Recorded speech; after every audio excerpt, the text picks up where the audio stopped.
Friends, hello. My name is Igor Gavrищak. This is the YouTube platform of Channel 24. So traditionally be active, comment, give likes, share our conversation. This is how YouTube algorithms work, so that more people can watch us and understand what is happening today. Opposition politician Gennadієм Gudkov. Greetings to everyone who is on the air with us. And of course, let us start with what happened in Syria. Everything happened lightning fast quickly, and nobody expected it. I think it was like some unexpected lump that fell. Why do you think it happened? They say that Erdogan and Turkey knew about this rebel operation in Syria as early as 6 months ago. Do you think Russia knew?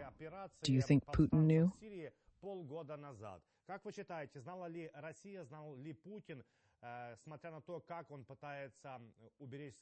Given the way he is trying to protect his equipment, his navy, his soldiers in Syria, trying to run away, asking Israel not to bomb too much because the strikes are aimed at Russian equipment. How does the situation in Syria, the fall of Bashar al-Assad's regime, affect Putin and his immunity, shall we say?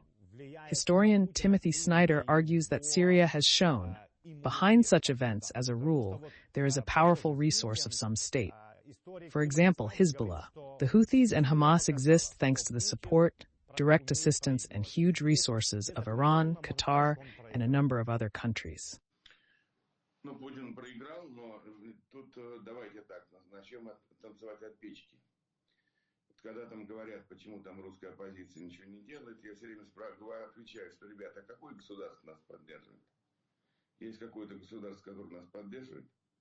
Вот, поэтому, когда мы сейчас с вами говорим о там, где выигрывают какие-то повстанцы или народ, то, как правило, за всем этим стоит мощный ресурс какого-то государства. Ну, например, Хезболла, Хуситы и Хамас существуют за счет поддержки, прямой поддержки, участия, так сказать, и огромных ресурсов Ирана и Катара и ряд других стран. General de Gaulle was supported by Britain, arms, and the United States of America. A lot of other examples could be given. And here the operation was not so much the rebels as Turkey. It was prepared in advance. This operation was supported by the U.S. with its bombing of certain facilities and borders. Therefore, these rebels overthrew the Assad regime, but it should be understood that they relied on the assistance of states.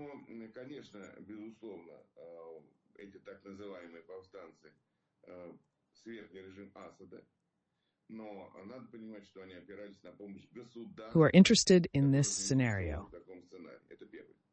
Second, why did Putin lose? Putin lost. Did he know about it? Most likely, the intelligence missed this point, and it was quite unexpected, because as we can see, no one offered any serious resistance, not even by the same bombings. As for why he was defeated, the second reason is that the Assad regime was rotten, had no support. His army was rather decrepit and old. So when the fighting started in earnest, the regime simply collapsed on its own because of its internal deterioration. I would put it this way. It just collapsed because there was a serious external impact. The regime itself was rotten, and its army was equally rotten. This was the second reason for Putin's defeat.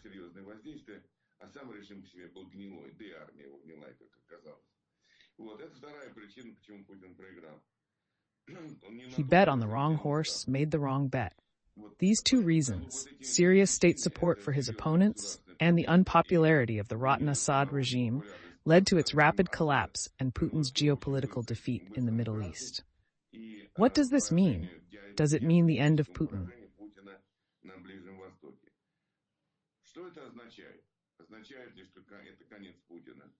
Unfortunately, no. Its external image has been seriously damaged. Everyone can see that Russia is not capable of fighting two wars. It is a country that is not a great power.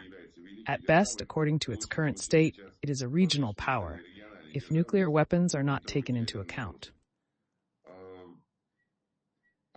Putin will find it harder to operate in Africa. If Libya didn't work out, establishing new bases becomes problematic.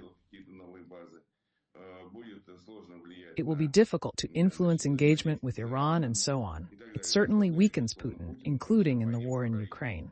But to say it has some decisive strategic significance, certainly the elites will probably not forgive him for this, but when exactly will become clear later. It is clear that in Russia there is a sentiment that Putin is weak, that he has lost, that he can do nothing.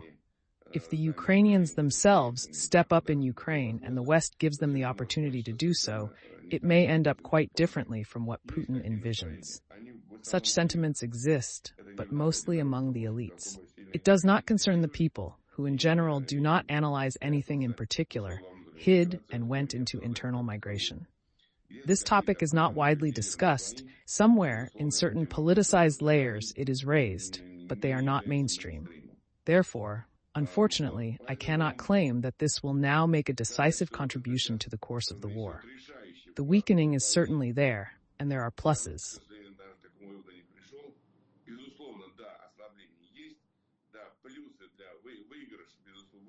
Israel, Ukraine, Turkey, and perhaps someone else are winning indirectly.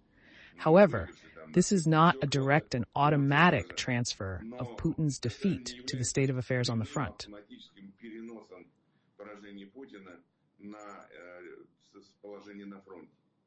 This is my opinion today. Certainly, the preconditions for the collapse of Putin's regime are accumulating, but when exactly this collapse will occur, under what circumstances and how long these preconditions will accumulate, it is very difficult to say. Gennady, I wanted to ask you, against the backdrop of the events in Syria, I don't know if this can be linked in any way, but Russia has started to talk a lot about the fact that they certainly don't recognize the termination of the so-called SMO because of any pressure. Instead, they have started to prepare Russians to think that the SMO is achieving its goals. This was at least stated by Naryshkin, the head of foreign intelligence. He explicitly said that the SMO is approaching its goals. We have never been able to figure out what those goals are, but nevertheless, Naryshkin is talking about it. Kiriyenko reportedly gathered vice governors and discussed the matter with them, preparing everyone for the possibility that the fighting might be winding down.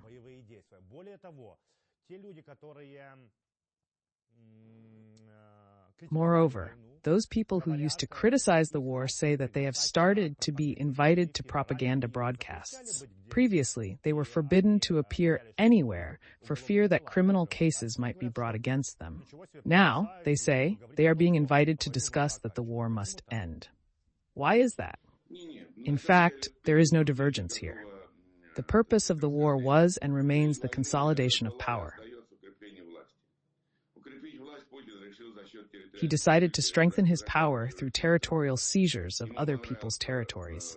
He liked, so to speak, Crimea, the so-called Crimean Consensus, which worked for about 6 years, conditionally speaking, and he decided to repeat this experience at the same time depriving Ukraine of development, because its movement towards civilization irritated him.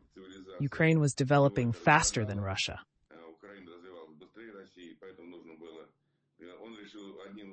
He decided to kill 2 birds with 1 stone, to worsen the lives of Ukrainians so that they do not inspire others, and to consolidate power by seizing territory. For him, any improvement in the situation compared to before February 23rd will be a victory.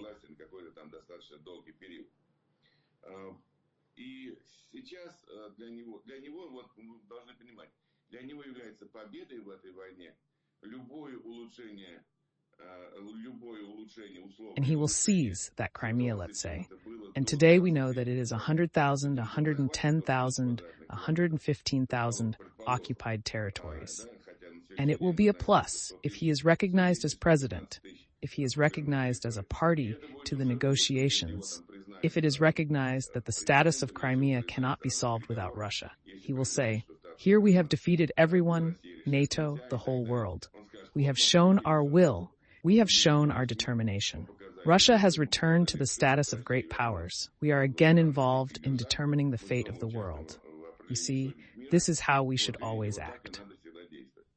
So for him, ending the war in positions where he has the advantage means victory. That victory will give this regime, unfortunately, a chance to hold on for a while longer. There is no cognitive dissonance here. They are indeed willing to make a peace agreement.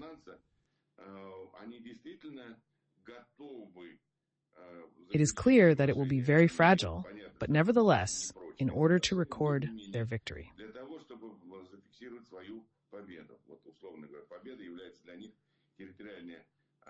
Conventionally speaking, victory for them means territorial gains in the first place.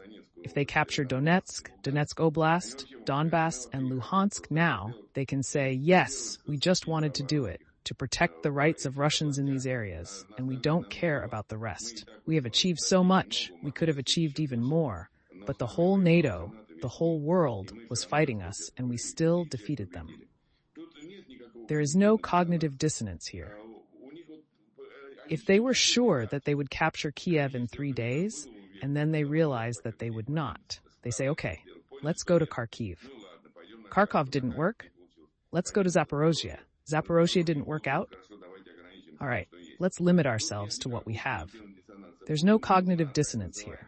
Putin needs a so-called victory on which he expects to ride a few or many more years of his rule. He will consider any territorial seizures to be a victory. Gennady, there's a lot of talk now, and not just referring to some media, but real politicians. Prime Minister Tusk of Poland, Prime Minister Orban of Hungary. Here he was just yesterday talking to Donald Trump again. All of them say that, quote, Tusk says that they can sign some kind of peace agreements this winter. Процитирую. Туз говорит, что этой зимой могут подписаться какие-то мирные договоренности. Орбан вчера сказал, что... Orban said that after Trump's inauguration on January 20th, his words will become actions. Question, Gennady, is this about what Trump wants, or does it take into account that Putin might agree to something? Personally, I don't understand why Putin would want to end the SMO and how Trump can push back on it.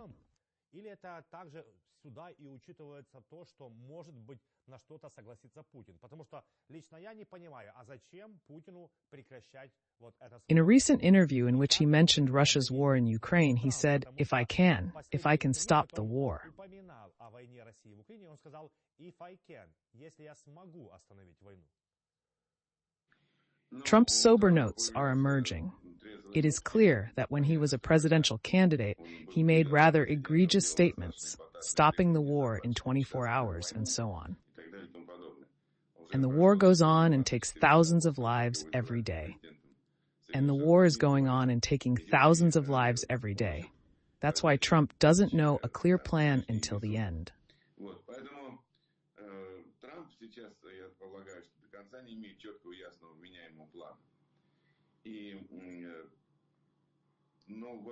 Once again, I say that any stopping of the war on the line of contact, let's say a swap of territories, you give us Donbass and we give you this very thing, that is, any legitimization of Putin's conquests means victory for him.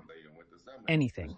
He will say that we have liberated Donbass and Luhansk, they have returned to their native harbor, we are negotiating the status of Crimea. You see, the world considers us again. The world has realized that Russia cannot be defeated militarily.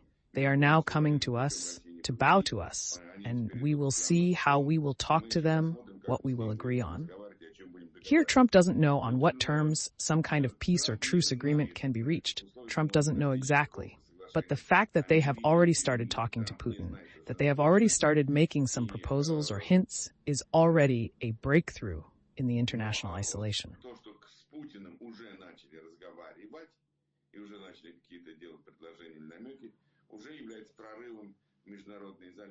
Speaking of which, Germany will probably be an important factor. And the whole situation could change for the better for us. The new leader of the CDU, although he is not yet chancellor, is a tough man. He recently said that if the war continues, and if he becomes chancellor of Germany, that is, prime minister, head of government, Germany will not only supply long-range missiles, but will lift all restrictions on strikes on Russian military and other infrastructure. So the world doesn't know yet what will happen.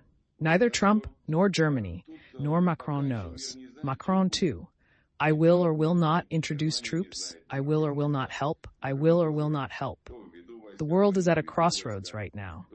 And you can't say that Trump has a clear plan. They are trying to figure it out, trying to understand the limits of possible compromises and who will agree to them.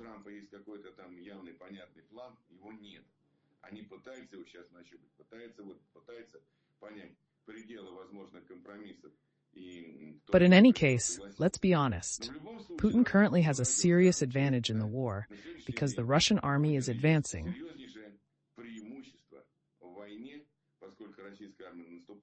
Continues to seize Ukrainian territories. And these territories are already very large, more than the territory of Bulgaria. In other words, a country as big as Bulgaria has been seized, even bigger. And Putin is happy with this because it gives him the opportunity to sign agreements and talk about his victory again. We have found ourselves in the situation in which we found ourselves. I would like to talk about other things, but this is what we have to talk about. Gennady, I want to recall the meeting between Putin and Lukashenko, where they signed new strategic agreements. Putin promised and Lukashenko confirmed that Russian missiles would be deployed in Belarus. Why would this be necessary and who would it scare? We know that missiles have a range of up to 5,000 kilometers.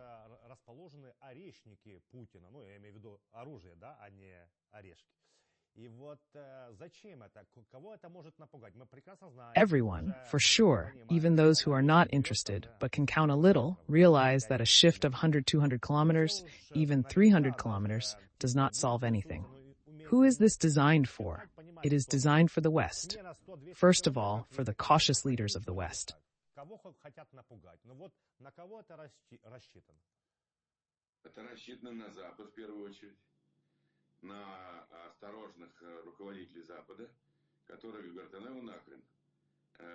It is taking steps bringing us closer to a new quality of war, the threat of nuclear weapons. It's working.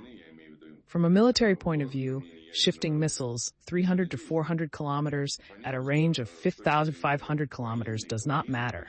But it is a political move, a blackmail move. Putin, as I have said many times, is leading us through all stages of nuclear blackmail.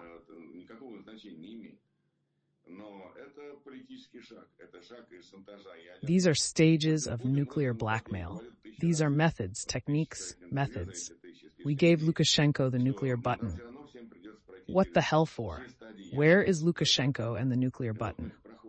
I don't think he can reach that button, because he doesn't have it. But the statement has been made. Everyone starts thinking, what if something happens? Lukashenko will allegedly use nuclear weapons.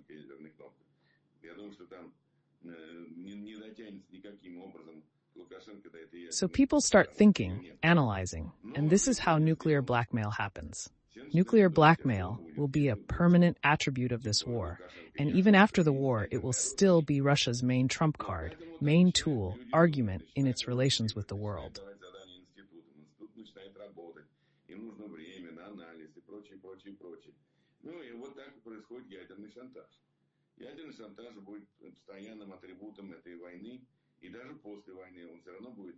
I'm crazy.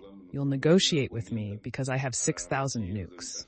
Here, in fact, this will always be used for a negotiating position. Even in the absence of a hot war with Putin, it will still be used. What we are seeing now is just a form of nuclear blackmail.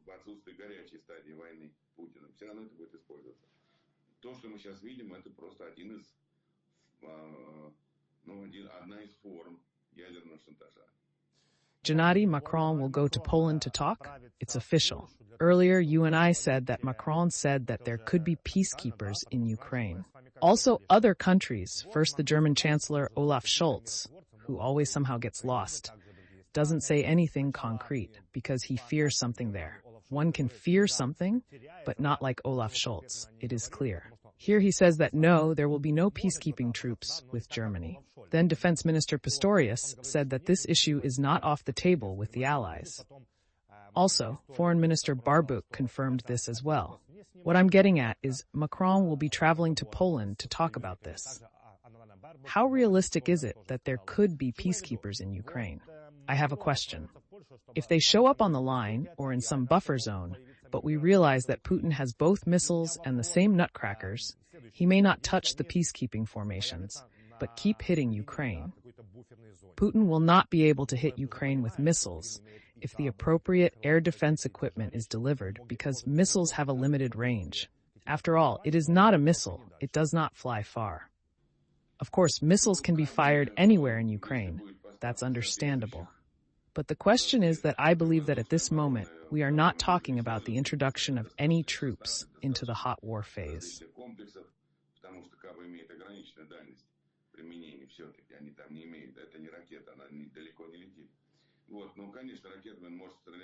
The West will not dare to do it now. Not France, not Germany, no one.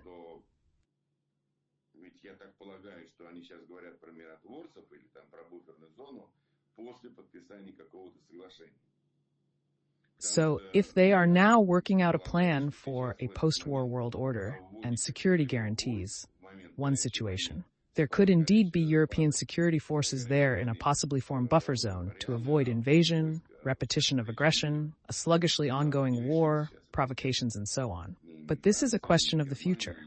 The question of the present has not been resolved yet. That is, if they want to do it now, I understand that they should probably calculate all these options, negotiate, determine who, where, how, what logistics, who is involved in this contingent, what forces will be brought in, what will back it all up, how it will work in logistical spheres, and so on.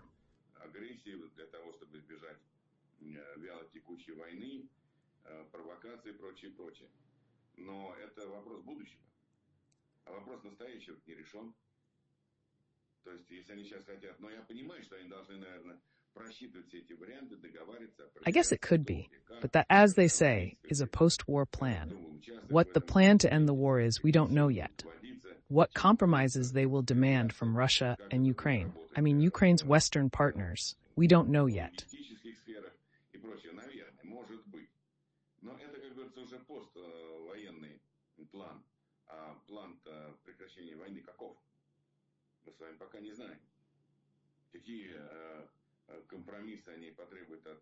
Maybe someone already knows in Ukraine how contracts and possible proposals, I mean, first of all, the political leadership.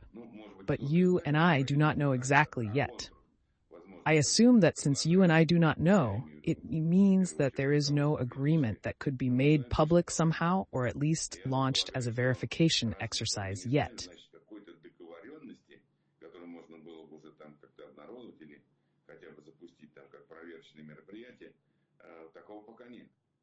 I mean, negotiations are underway, and it's not without reason that I said that according to our data, Trump is now absorbing all the information on the situation like a sponge, trying to understand, trying to find something, and so on.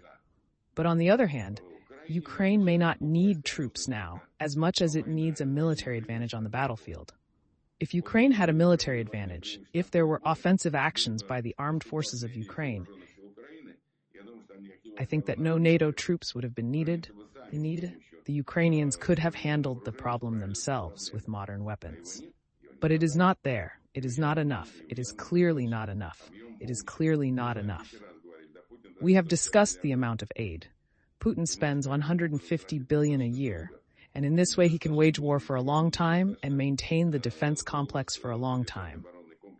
$150 billion is only 6% of the Russian economy, while Ukraine needs more weapons and equipment for the same $150 billion or more.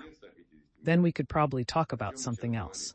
But since the aid to Ukraine is $24 billion, and they have been discussing for 2 months whether they will give it or not, whether this aid will come, of course, the problem remains. Putin spends $15 billion a month.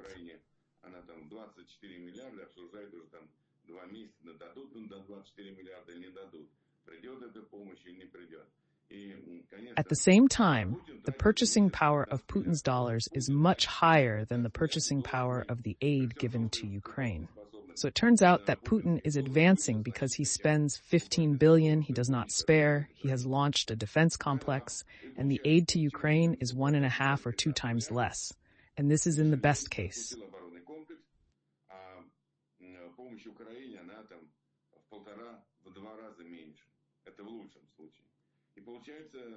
As a result, Putin has an advantage on the battlefield, and when he is on the offensive, it is very difficult to talk to him about any serious concessions. Therefore, it would be a good idea for the army to give weapons and the necessary assistance to Ukraine so that it can turn the tide, at least even now on the battlefield, at least in certain areas, to show that with serious weapons and enough of them, the situation can change. Ukraine is capable of winning this war on the battlefield on its own territory. It is also worth asking the following question. It would seem so elementary.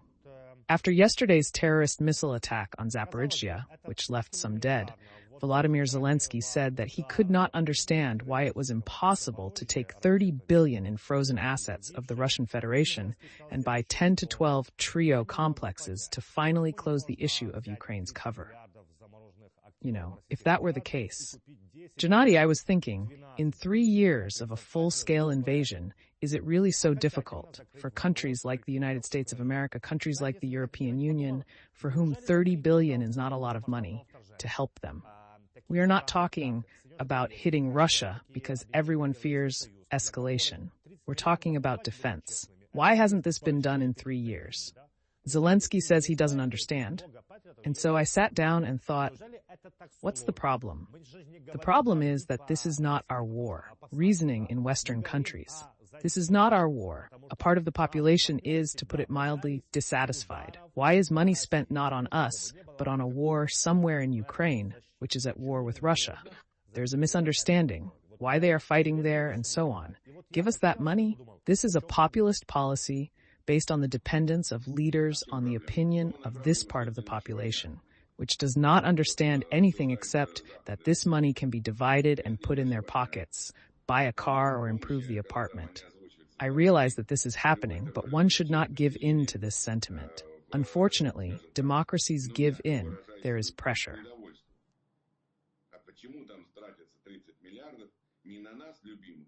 Тратится на войну где-то в какой-то Украине, которая воюет с какой-то Россией, там и не поймешь, чего они там, почему они там разругались, вот и так далее, и тому подобное. Отдайте нам эти деньги. То есть популистская политика Запада, она привела к зависимости лидеров от мнения вот этой части населения, которая ни хрена ничего не понимает. Кроме того, что, так сказать, можно часть этих денег, вернее, что эти деньги можно разделить и положить по карманам, рассовать по карманам.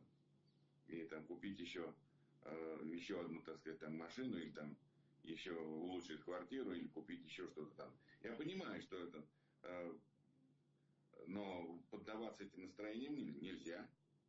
А западные лидеры поддаются, потому что большое количество, изменился социальный, национальный состав. Not our war. The misunderstanding of a large part of the population that this is everyone's war, that this is the war of every family living in civilized countries, freedom and democracy. What is there not to understand? Everything is clear. Populism is a good thing, but not in war. In a war, you have to mobilize. You have to tighten your belts. You have to mobilize politics and economy at least, and wage war and win it.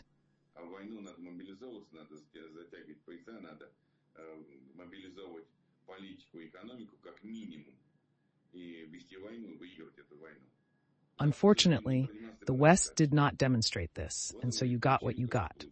There are patriots, there are others, and we will give as much as we can, as much as they give us. Let us remember the battles that took place in Congress for 6 months over the allocation of military aid to Ukraine, between Republicans and Democrats over that wall in Mexico. Conditionally speaking, it was a reason for arguments. We see that it's not our war. Ukrainians will wait. It's okay. We'll argue about a wall around Mexico for 6 months, and then they'll be patient. And then maybe we'll give it to them. Not our war, you will say. I sound very cynical and perhaps rude, but that's the way it is. That's the way it is. Look at how many traitors, or rather conciliators. They run around Europe with their eyes etched out, but there are many of them everywhere. Many of them in parliaments, political parties, media, electoral associations, and so on. They run with these etched eyes. It is better to give it to us than to give it to Ukraine. Therefore, a decision should have been made at the political level long ago, 2 years ago, to close the skies of Ukraine, and the example of Israel shows that this can be done. at least in the main directions.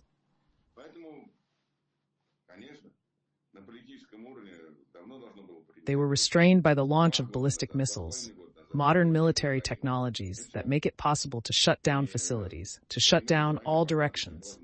After all, missiles do not fly through the North Pole to Ukraine. They do not fly from Poland. They do not fly from somewhere else. They fly from Russia, from various points, including from the southwestern direction. But these directions can be closed. I understand that this is money. Well, what to do now?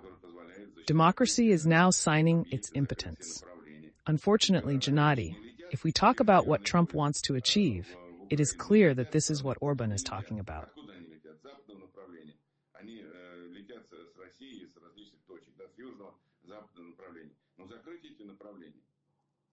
Я понимаю, что это деньги, но а что теперь делать? Демократия сейчас расписывается в своем бессилии перед тиранией, к сожалению. Who literally spoke to him yesterday. After January 20th, after the inauguration, there will be real steps.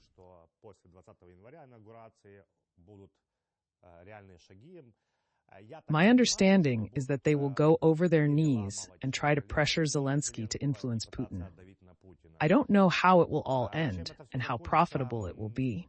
It is also unlikely that it will satisfy both Ukraine and Putin and Russia. But what I'm getting at is this. How realistic do you think it is that some agreements will be signed in 2025? How long-term will they be? How much will they be implemented? How much will they hold up? Because you and I have said many times that the military-industrial complex, which Russia has now, which is financed, and which is already budgeted for 3 years in advance, will receive a lot of money from Putin for waging war. 32.5% is only the official amount, and you can understand that there are still closed items, some hidden expenses. You and I have said that under such circumstances, Putin cannot not go to war. Let's look back to 1938, where Chamberlain's meeting in the British Parliament began. It began with the words, "I bring you peace." That was 1938. To what extent could this treaty be trusted? To what extent did it work for a long time? To what extent did it ensure peace in Europe? Exactly 1 year, and a year later, a new round of war, the beginning of the World War, and then it went on, so to speak, for 6 years. For 6 years after that, the whole world was at war. This is the price of appeasement of the aggressor. Maybe 2025 will be the second 1938. Putin cannot govern without war psychosis, as many experts say. He governs only in conditions of war or preparation for it.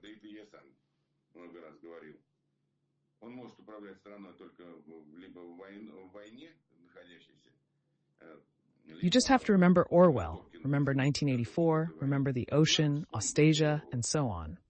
They were at war all the time. All the time there was a war to fuel propaganda hysteria. All the time these huge empires needed it to keep the people in line with this constant, ongoing war. And the sides of these wars changed, but it was always going on.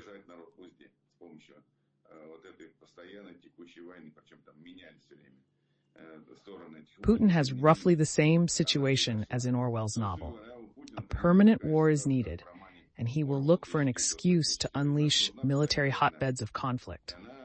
Whether it will be Moldova, Georgia, Transcaucasia, the Northern Territory of Kazakhstan, whether it will be something else, something will happen, and there will be constant provocation, constant arms race. I have been talking about this for a long time.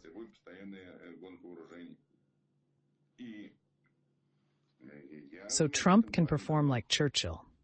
I don't know if he can, but there are two types, Churchill and Chamberlain.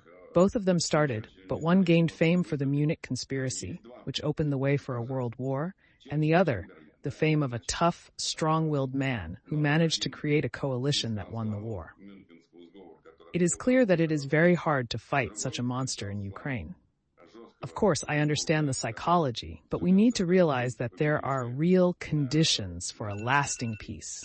I do not see such conditions yet. Maybe there will be some new arguments, new facts, new circumstances, but we are talking about today. today is not very rosy. Gennady, thank you very much. Способен держать слово. Путин не способен следовать международным каким-то соглашениям и так далее. Да, мир с позиции силы может быть, но я что-то не очень пока вижу, где сила. Геннадий, спасибо вам за этот разговор. Спасибо, что вы нашли время реально проговорить то, что сейчас происходит объективно, да, и чтобы мы себе не рисовали каких-то райдужных перспектив, да, не одевали розовые очки, потому что, знаете, если честно, многие сейчас говорят, вот пришел Трамп, сейчас что-то будет, да, будет прекращение, наконец-то. Я вот просто не понимаю, а в чем так вот прелесть-то, вот что. Надежда, люди хотят верить в лучшее. Конечно, все устали смертельно от этой войны. Понятно, Украине очень тяжело сражаться с таким монстром. Вот, конечно, я понимаю по-человечески психологию вот это вот. Ну, то есть надо понимать, что есть ли реальные условия для заключения прочного мира? Я пока таких условий не вижу. Ну, может быть, появятся какие-то новые аргументы, новые факты, новые обстоятельства. Но мы сейчас с вами говорим о сегодняшнем дне. Сегодняшний день пока не очень радужный. Геннадий, спасибо большое вам. We were with opposition politician Gennadiyem Gudkov. Give us a like, comment, and share the conversation. My name is Igor Gavrищак. We'll see you on the air of Channel 24.